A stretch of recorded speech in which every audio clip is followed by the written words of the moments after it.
What's going on, everyone? Welcome back to the show. So yesterday I posted a video talking about the Southern Battleground Senate races. And I was mainly talking about Democrats. So Democrats being able to take back control of the Senate. What is it going to look like when it comes to the South, some of these states in the South?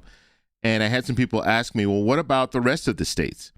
And so I decided we're going to take a look at 9 battleground states. So we're taking a look at Democrats. What do Democrats need to do to win in these 9 different states? And then we'll rank those states and we'll look at the polling. We'll look at the prediction markets just to see where people are right now when it comes to these different states. So that's what I want to focus on in this video. But first off, if you guys can do me a favor, please like the video. If you're watching this video and you want to see more content like this, please consider subscribing to the channel. And so here are the 9 battleground states, or the 9 states that I think are in play right now. And so we have Alaska, we have Texas, we have Iowa, we have Michigan, we have Ohio, North Carolina, Georgia, New Hampshire, and Maine.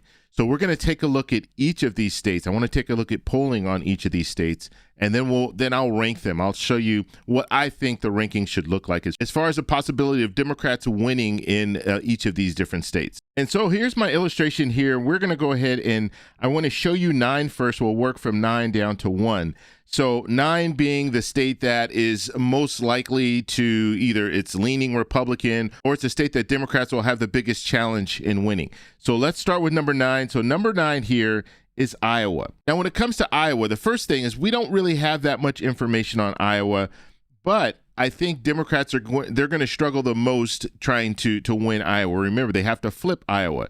So in a situation like this, I think Iowa still leans for Republicans. And looking at the polling coming from Iowa, there's not much polling out there. Okay, so we have the Signal poll that was just released a couple of days ago, and it was on 6/26/2026. You have 600 likely voters, margin of error plus or minus 4%. You have Tarek at 44%. You have Henson at 46%, and you have other at 10%. Now, this falls within the margin of error plus or minus 4%.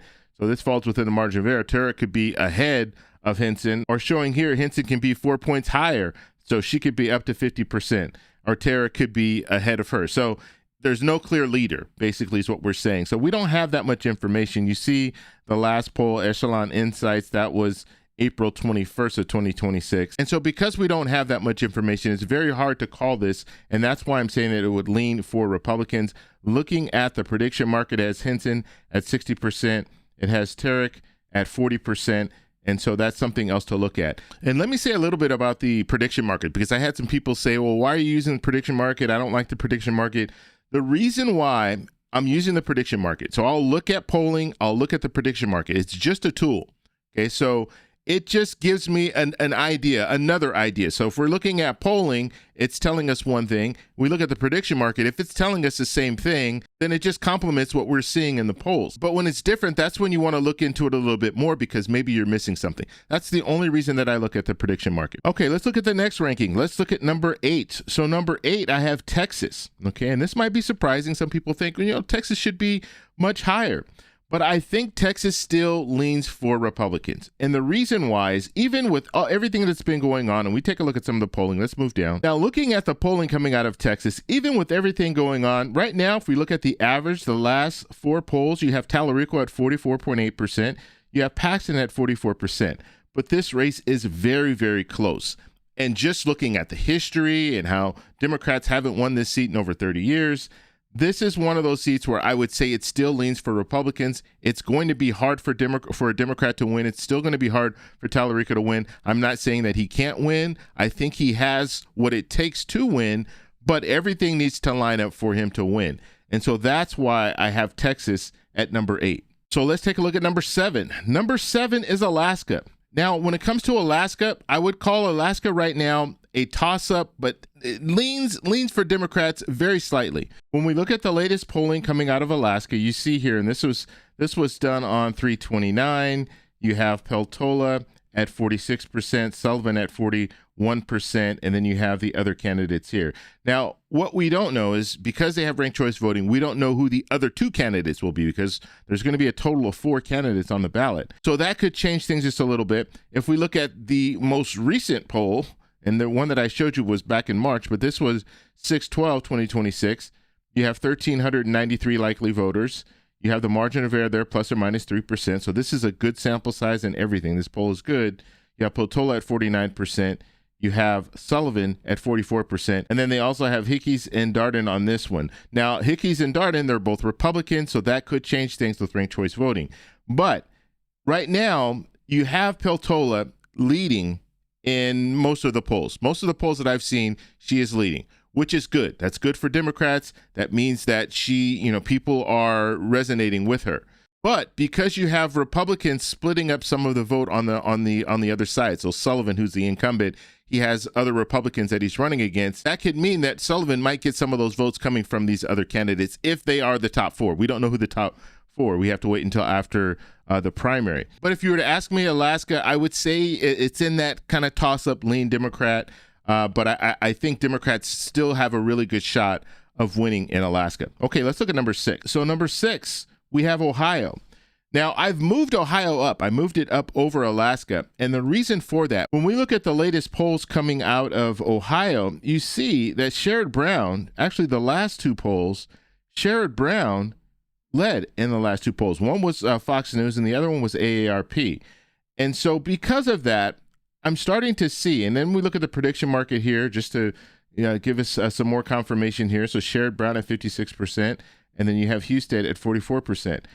So it does look like Sherrod Brown is doing well, and it looks like Sherrod Brown could potentially win. Okay, if the election were held today and these polls were correct and the prediction market was correct, then Sherrod Brown would win.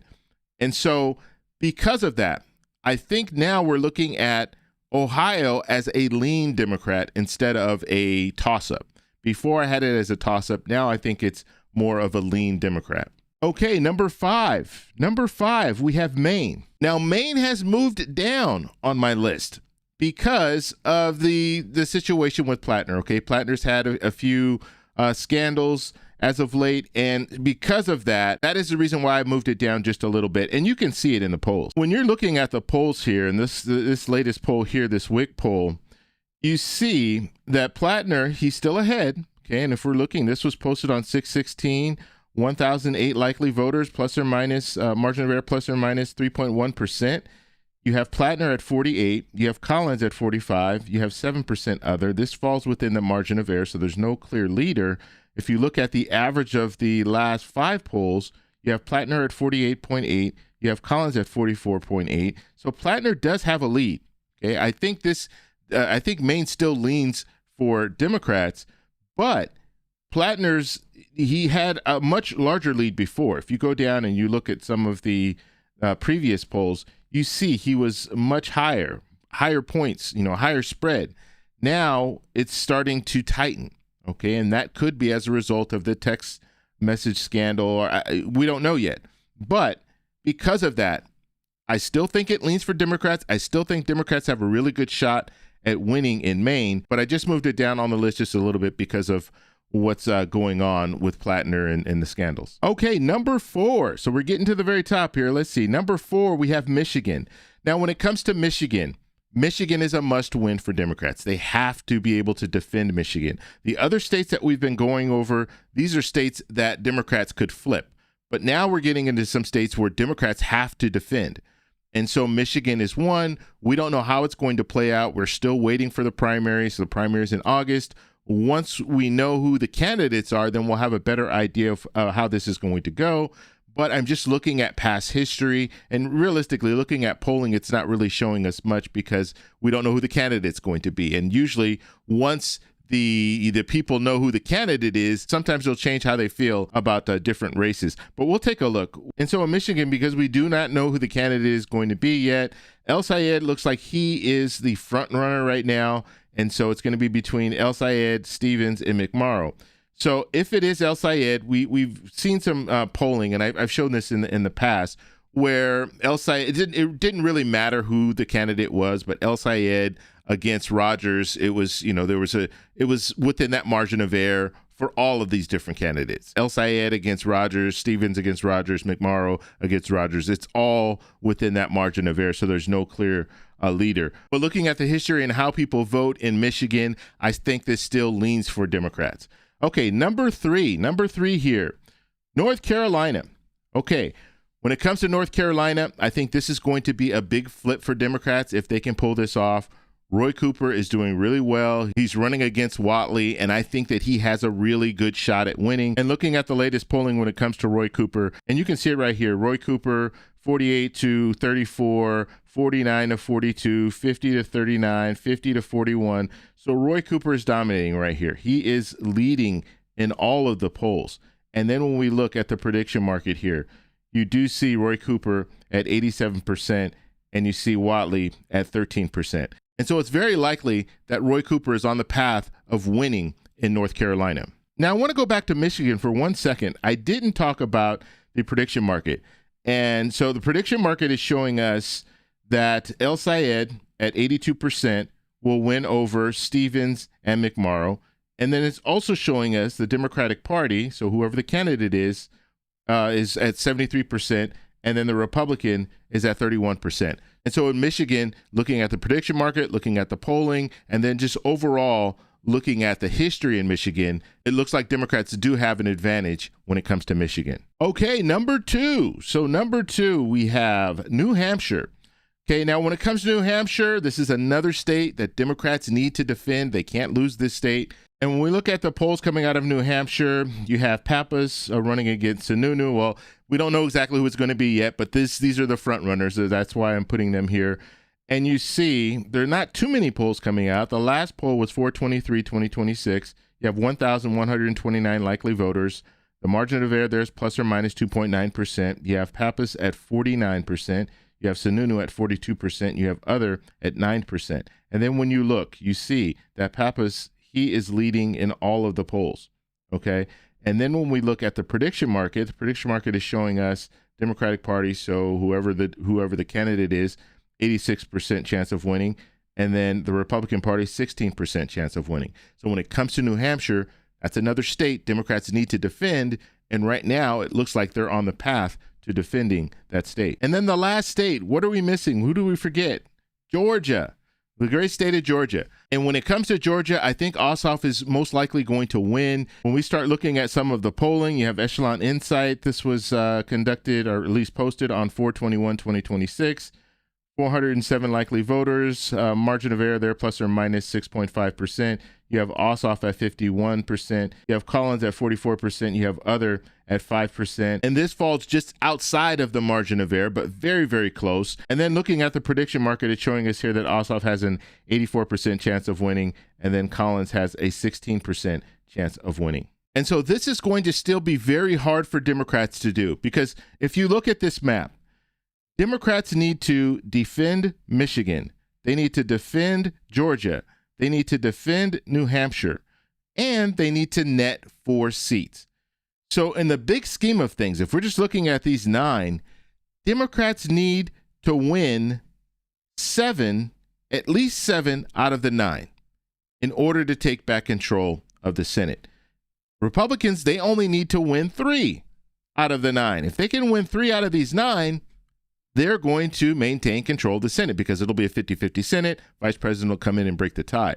And so that is why when we're talking about Democrats and Democrats' chances of taking back the Senate, I mean, it's a long shot still, but they do have a pathway. I just showed you some of the states that they could potentially win. And if they do win some of these states, they will be able to take back control of the Senate. But now I want to pass it off to you. What do you guys think about this? What do you think about my ranking? Why don't you let me know what your ranking is in the comments below? I'll talk to you guys in the next one. Bye. So that's all we have for this video. Make sure if you guys want to send me an email, you can do that, david@thetecshow.com. Like the video, subscribe for more, and check out these videos over here for some more great content. Talk to you later. Bye.